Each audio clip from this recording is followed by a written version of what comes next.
Gravitation की PYQs तैयार है आपके सामने। इस वीडियो के अंदर आपको मिलेंगे, बहुत ज्यादा एनर्जी लगाई है, बहुत ज्यादा इंटरेस्टिंग है, बहुत ही मजा आने वाला है इस वीडियो को देखने के लिए। So like share and subscribe my channel, क्योंकि इसमें फिजिक्स का सारा कॉन्सेप्ट कूट कूट कर भरा हुआ है।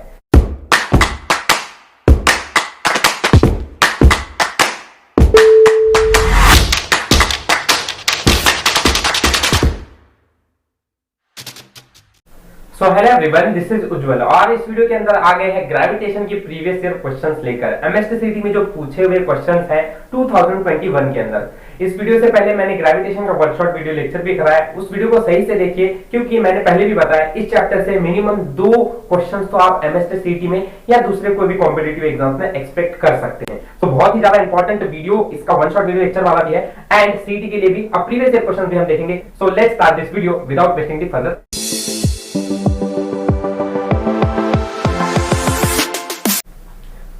So we are starting with previous year questions, and question number 1 is let gh and gd be the acceleration due to gravity at height h above the earth's surface and depth d below the earth's surface respectively। ठीक है, तो उन्होंने इतने 4 sentence में बोला जाए तो क्या कहा है कि gh ये हाइट h है, मतलब अर्थ के कुछ हाइट के ऊपर तक गई है वो, and that will be the gh, and gd क्या है, अगर हमने डेप्थ में गए हैं तो वो जीडी से बताया हुआ है। इसके बाद बोलते if gh equals to gd, मतलब gh हाइट h जितना गए हैं हम ऊपर उतना ही हम डेप्थ पे गए हैं, then the relation between h and g is, तो h और g के बीच में क्या रिलेशन है, h and d will be the relation. ठीक है, h और d के बीच में क्या रिलेशन है ये बोलना चाहिए। ठीक है, तो ये क्वेश्चन देखो, ऑप्शंस आपके सामने है, try to solve by yourself. CET 2021 का क्वेश्चन है, एंड मैंने हिंट दे के रखा हुआ है कि कैसे आपको इस क्वेश्चन को सॉल्व करना है।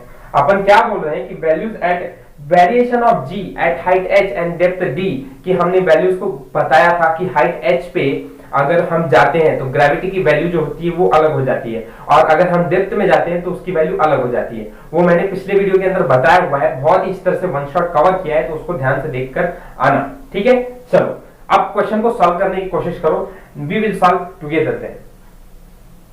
तो चलो सॉल्व करते हैं खुद से मिलकर एक साथ। क्या करना है पहले क्वेश्चन के अंदर, हम पहले फॉर्मूले को देखेंगे कि अगर हाइट h पे है तो ग्रेविटी कितनी होती है at height h, gravity at height h is 1 minus 2h upon r into g, this is the value at height h। Gravity at depth d कितना होता है, gd equals to 1 minus d upon r into g।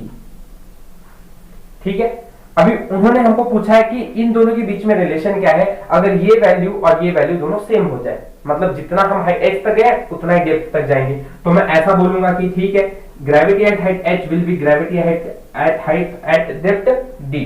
दोनों को compare करोगे तो g और g दोनों के अंदर सेम है, that will be cancel out, so we will remaining with 1 minus 2h upon r equals to 1 minus d upon r। Well अब इसको आप सॉल्व कर लो, कैसे सॉल्व करना है सी। ये प्लस साइन है, ये माइनस, ये भी प्लस साइन है, तो ये दोनों साइन सेम है, they will cancel out, so we are remaining with minus 2h upon r minus d upon r, so it will be just 2h upon r will be equals to d upon r।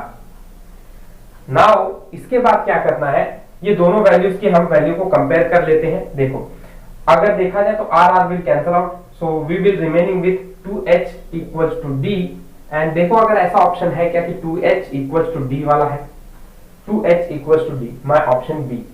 ठीक है, so moving to question number 2 which is a satellite is revolving around a planet in a circular orbit close to its surface, if rho is the mean density and r is the radius of planet, then the time period of satellite is, तो हमको time period बताना है satellite का। Given data, formula, options, question and then hint. Hint is given to use the formula for time period which we have derived in one shot. ठीक है, if you don't know it कोई बड़ी बात नहीं है, अभी आराम से हम क्या करेंगे, पहले डेरिवेशन देखेंगे कि कैसे सॉल्व करना है इसको। अगर आपने वन शॉट देखा है तो डेरिवेशन आपको मालूम होगा, आपको डायरेक्ट फॉर्मूला बस उसमें अप्लाई करना है। आपने फॉर्मूला अप्लाई कर दिया तो प्रॉब्लम सॉल्व है। ठीक है, तो we will see one by one how to solve this problem by zero to last. First of all we have to revise that कि फॉर्मूला क्या है। अगर टाइम पीरियड के बारे में बात किया है ना, तो हमको कहीं ना कहीं टाइम पीरियड से रिलेटेड कुछ कॉन्सेप्ट्स मालूम रहने चाहिए। मैंने जब वन शॉट बताया था तब भी मैंने बोला था कि it the story starts with speed is equal to distance upon time, right. And we know that यहाँ सर्कुलर मोशन हो रहा है, तो जो डिस्टेंस कवर होगा अर्थ के सर्कुलर मोशन की वजह से, so that distance will be circumference of circle, that will be 2 pi r. So यहां मैं लिख सकता हूं 2 पाई आर। एंड अगर वो सर्कुलर मोशन कर रहा है तो उसका एक रिवॉल्यूशन मतलब it is a time period if it does circular motion then, and this is velocity. Which velocity?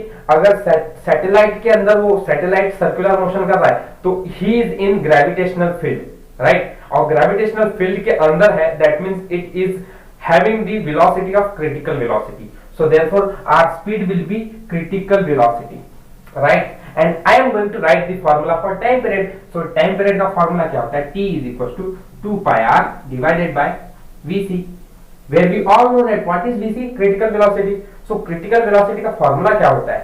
Critical velocity is nothing but under root of gm upon r. But ये value जो है ये root के अंदर है, तो root के अंदर है तो हम क्या करते हैं, स्क्वायरिंग कर लेंगे, ताकि इसके वजह से ये फॉर्मूले पे फर्क क्या पड़ेगा, it will become T square equals to this, ये भी स्क्वायर में चला जाएगा, सो इसका भी स्क्वायर हो जाएगा, तो 4 pi square R square. Now this GM upon R, this R ये डिनोमिनेटर के डिनोमिनेटर में है तो वो चला जाएगा न्यूमिनेटर में, तो आर स्क्वायर ऐसे ही पहले से है इनटू आर, दैट मींस ये वैल्यू इनटू आर कर देता हूं, you are knowing R cube आप बना सकते हो, ठीक है, जीएम। सो देयरफॉर मेरी वैल्यू क्या आ गई, T square will be 4 pi square R cube upon GM. ये बात मैं बोल रहा हूं, ये वैल्यू मैंने ये सारी चीजें जो है ये थ्योरी में पहले से ही बता के रखी है, सो आपको डायरेक्ट ये फॉर्मूला याद रहेगा तो प्रॉब्लम आसान होगा सॉल्व करने के लिए, and that I am telling, इसलिए ये ज्यादा जरूरी है ये बहुत फॉर्मूले को याद रखना। अब देखो यहां से आगे हम कैसे अप्रोच करेंगे, हमको यहाँ पे बोला हुआ है कि rho is the mean density and r is the radius of planet. So इधर से हमको एक चीज समझ में आ गई कि there should be density, means rho इस फॉर्मूले में होना ही चाहिए और आर होना ही चाहिए, तो आर तो पहले से ही है तो no doubt, but the problem is related with density. अब इस फॉर्मूले को हमको डेंसिटी के लैंग्वेज में कन्वर्ट करना पड़ेगा, and for that we should know that density is equal to mass upon volume, and if mass upon volume तो हम सर्कुलर मोशन है तो देयरफॉर ये हमारा अर्थ जो है it is a sphere, sphere का वॉल्यूम क्या होता है 4/3 पाई आर क्यूब। तो सी क्या कर रहा हूं मैं यहाँ पे, ये m जो है ये m की भाषा में अगर मैं इस फॉर्मूला लिखूंगा तो रो इंटू बी हो जाएगा, देयरफॉर रो इंटू वॉल्यूम की जगह पर 4/3 pi are cube, so that will be my m, if this will be my m, put this in इस जगह पर पुट करके देखो, सो अगर पुट करोगे तो it will become 4 pi square R cube upon g into rho 4/3 pi are cube, right. And where R cube से R cube cancel हो जाएगा, पाई से 1 पाई विल कैंसिल आउट, 4 से 4 will cancel out, and this 3 is in denominator, so it will came out it at numerator, तो numerator में आने की वजह से formula T square will B 3 ऊपर गया तो 3, यहां से एक पाई अपने पास है तो उस पाई को हम लिख देंगे, that will be pi upon g rho, that is my t square. हमको फाइंड करना है t, तो t will be under root of 3 pi upon rho g, under root of 3 pi upon rho g is my option number 3, right. So देखो numerical इतना difficult नहीं है, ये चीज आपको पता होनी चाहिए थी, if you know this you can go very fast and can solve this numerical in less than। so moving to question number 3 which is, देखो इतना बड़ा क्वेश्चन लिखा हुआ है लेकिन छोटी बात use Kepler's third law direct बोला हुआ है, try to solve the question, read the question, solve करने की कोशिश करो and we will move forward. So third one, a geostationary satellite is orbiting around the earth at a height 5r। अब ध्यान से समझना, ठीक है, यहाँ कॉन्सेप्ट में रेडियस अर्थ का r है और उसके बाद वो हाइट 5r तक जा रहा है, ठीक है, मतलब हमें हाइट के बारे में बताया हुआ है एक, that is 5r about the earth surface. where r is the radius of earth. Another orbit satellite, ordinary satellite, is orbiting at a height 2r from the earth surface. मतलब again the radius is r और उस r radius के बाद वो height h पे जा रहा है, ठीक है। इसको थोड़ा डायग्राम में बताता हूँ। देखो ये अपनी रेडियस अर्थ है, अर्थ की रेडियस यहाँ से यहाँ r है, ठीक है। और उसके बाद इन्होंने क्या कहा है कि ये कुछ हाइट तक ऑर्बिट कर रही है, विच इज दूसरे वाले में कितना बोला है 2r बोला हुआ है, राइट। और पहले वाले में बोला हुआ है कि it has a height of from here to here, it is orbiting with a distance height of 5r। So इसके बाद देखो यहां के बाद उन्होंने बोला है, ठीक है ये सब है। Then time period of satellite in hour is, तो इसका टाइम पीरियड बताना है, इसका टाइम पीरियड 2r में जब वो घूम रहा है तो उसका टाइम पीरियड कितना है, ओके ठीक है। अब इसको सॉल्व कैसे करना है इसको थोड़ा सा समझते हैं। एक बार h1 में लिखता हूं यहाँ पे, जब दूसरी बार बात की हुई है तब कितने की 2r की बात की हुई है। Dealing with the concept is, we all know that t square is directly proportional to r cube. This is the only concept. Kepler's का लॉ लगेगा क्योंकि टाइम पीरियड के बारे में और रेडियस के बारे में बात किया हुआ है। But we have given is time period of first upon time period of second. Time period of first to time period of second. इसका whole square will be equal to r1 upon r2 का whole cube, right. इधर के बाद r1 and upon r2. What is r1? r1 is given to me as कि it is having a height of 5r. After एक radius r होने के बावजूद भी उसके पास 5r का हाइट है। So therefore मेरा अगर एक्चुअल में r1 बोलूंगा ना तो r1 जो है मेरा that will be अर्थ की radius r plus height h that is 5r. So it is my 6r. ये बात समझो क्या है, बच्चे बहुत दिन 5r लेके चले जाते हैं which makes answer wrong, ठीक है। तो यहाँ पे कितना आ जाएगा, it will be 5r divided by r2. Let's see r2 कितना है, r पहले से ही है and 2r, so it is 3r. So therefore r2 is 3r का होल क्यूब, राइट। सॉरी यहाँ गलती लिख दिया, 6 होना चाहिए, सॉरी, ओके। सो नाउ यहाँ पे t1 by t2 है। What is t1 and what is t2? We have to find t2 और t1 is the time period of our earth. So in har हमको फाइंड करने को बोला है। So therefore हम क्या करेंगे, यहाँ पे t1 का टाइम पीरियड कितना है, हमारे अर्थ का टाइम पीरियड है, that is 24 divided by t2 का whole square, and this will cancel out 3 and 6. So 3 1 जा 3, 3 2 जा 6, so 2 का क्यूब, राइट। एंड 24 का स्क्वायर, 24 का स्क्वायर मींस ऐसे कुछ एक काम करता हूं मैं t2 का फार्मूला बना लेता हूं। सो मेरा t2 का फार्मूला कैसा बन जाएगा, सी 24 t2 will go that side, 2 का क्यूब होता है 8, सो 24 का स्क्वायर अपॉन t2 का square and t2 will go that side, so it becomes 24 into 24 upon 2 का क्यूब इज 8 इक्वल्स टू ये t स्क्वायर उधर चला जाएगा, 8 1 जा 8, 8 3 जा 24, 24 into 3, 24 into 3, further 24 into 3 means मैं इसको कितना बना सकता हूँ, 4 3 जा 12, 1 3 2 जा 6 7 72, तो t square will be 72, that means t will be under root of 72, that means my 72 can I write 36 into 2, that means 6 root 2 will be the time period of that satellite, that means my option C1 is correct. So question number 4, which is what should be the velocity of Earth due to rotation about its own axis so that the weight becomes half of its initial value. छोटा सा question है पर हाँ concept बहुत मजेदार है, जबरदस्त है।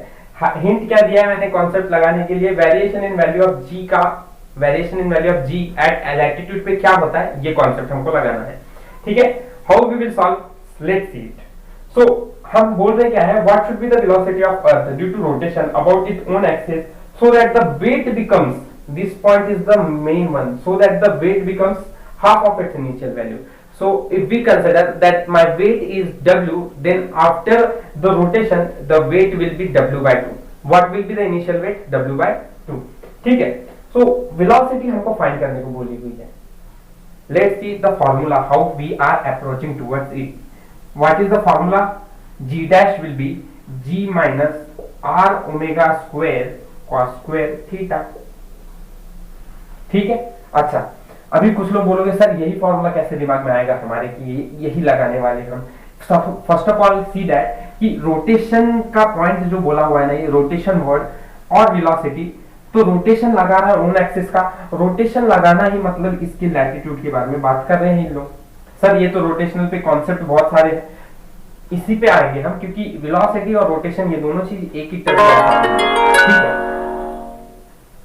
अब आगे बढ़ते हैं, g dash equal to g minus R omega square में cos स्क्वायर थीटा हम जीरो कंसिडर करते हैं, रोटेट कर रहा है तो cos स्क्वायर थीटा अगर जीरो कंसिडर तो cos जीरो कितना हो जाता है, 1 हो जाता है। So my formula becomes g dash will be equal to g minus R omega square, where इन्होंने क्या बोला है, अगर शुरुआत में अगर हम बोलते हैं कि हमारी वैल्यू वेट की जो है वो अगर g है, तो बाद में चल के वो कितनी हो गई है, weight becomes half of its initial value, तो बाद में वेट कितना हो जा रहा है, g।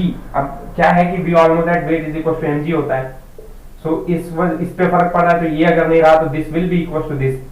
सो यहाँ पे अगर मैं g के बारे में ही मालूम है मुझको, आप चाहो तो कन्वर्ट कर लो उसको, m से इसको भी मल्टीप्लाई कर लो, उसको भी मल्टीप्लाई कर लो, but that is a complicated state. Direct we have to take gravity, क्योंकि ग्रेविटी पे ही असर पड़ेगा, m और w पे नहीं। So therefore we have to take this g and g will be, g dash क्या हो जाएगा, उन्होंने बोला है कि जो वैल्यू है वो हाफ हो गई है, मतलब g डैश शुरुआत में अगर हम वैल्यू g रखे हैं तो अब क्या हो गया है, g/2। So therefore my g dash will B g/2। एक बात समझना जरूरी है, तो देयरफॉर मैं यहाँ पे लिख दूंगा g/2 g minus R omega square. Now see minus R omega square will be go there, ये g/2 इधर आ जाएगा, तो ये ऐसा हो गया r omega square will be equal to g minus g/2। सो आप सबको पता है ये वैल्यू आ जाएगी g/2, ये हो जाएगा r omega square. What we have to find is velocity, तो omega will be g by r, इधर आ गया 2r, where omega will be just सिर्फ ओमेगा, तो g अपॉन 2r इसकी रेज टू द पावर 1/2। देखो ऑप्शन कौन सा है अपना, g upon 2r, option B, sorry option A is the correct one. ठीक है, क्या सिंपल क्वेश्चंस है, क्या लॉजिकल क्वेश्चंस दिए हुए हैं, कॉन्सेप्ट थोड़ा बहुत ही लग रहा है और फॉर्मूलाज हमारा याद है, तो फिर ये सीटी के questions, these are the questions of MST CT। बहुत ही ज्यादा क्वेश्चंस इसके अंदर से पूछे जाते हैं। मैंने कॉन्सेप्चुअली 4 ही क्वेश्चंस कराए हैं, पार्ट 2 भी इसका आएगा जिसमें हम और भी क्वेश्चंस देखेंगे। इस वीडियो के अंदर मैं इतना ही, आगे हम और भी क्वेश्चंस देखेंगे।